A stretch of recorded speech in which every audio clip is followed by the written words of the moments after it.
A question that I come across quite a lot is, should your head move in the backswing? Is it okay for your head to move in the backswing? I suppose the short answer is yes, it is okay to move in the backswing. Is it optimal? Probably not.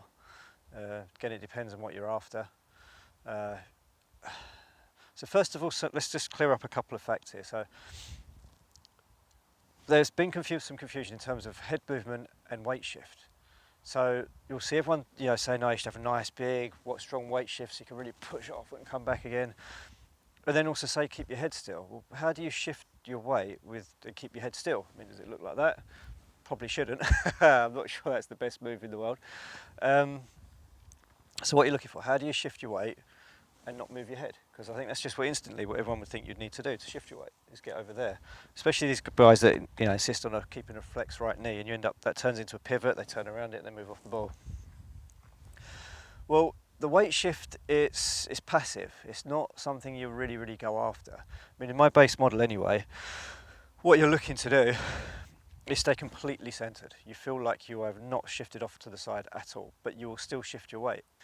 And that happens by a couple of things. One, the arms and club are over here. That instantly is going to put more weight on your right foot if you allow for it. If you don't, try and compensate and move on to your left a little bit. So if you just stay completely centered and swing this way, now you've got more weight on your right leg. Now this has some weight to it. The other thing as well, because your right hand is lower on the grip, you'll tend to have a lower right shoulder.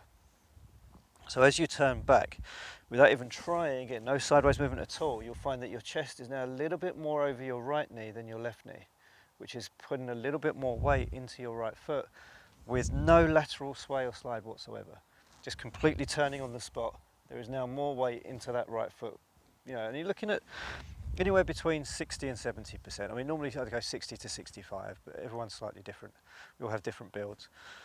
But yeah, 60 to 65% is a pretty good gauge. Okay, so then if you do a bigger weight shift and you allow your head to move and you go off to the side, you could potentially gain a bit more power here. There's more movement. You could then really push back and try and build more club head speed.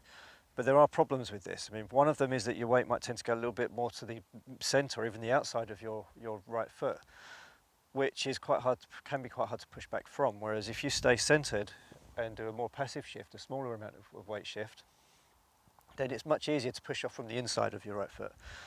Now, you've got to be careful with push off, because it's not just push, it's more twist off. I think it's probably a better description.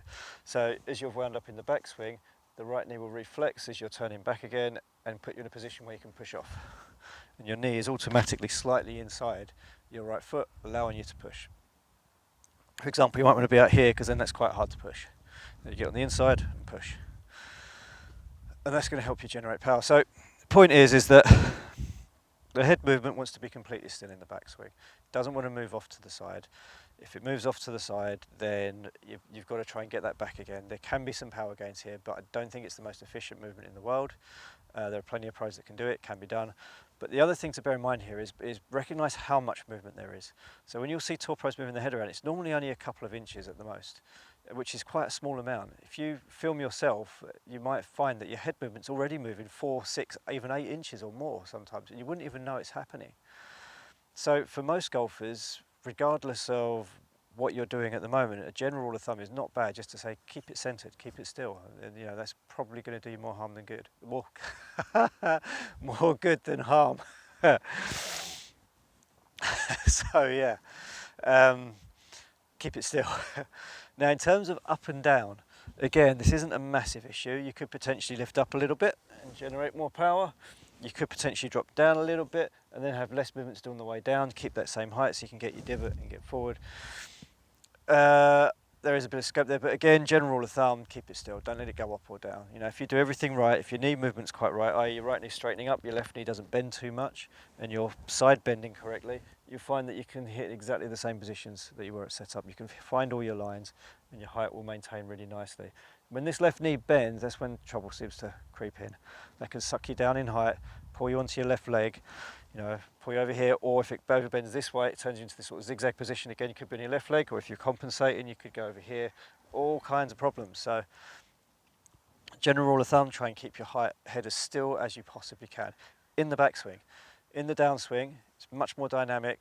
There needs to be some movement. which we'll show you in the next video.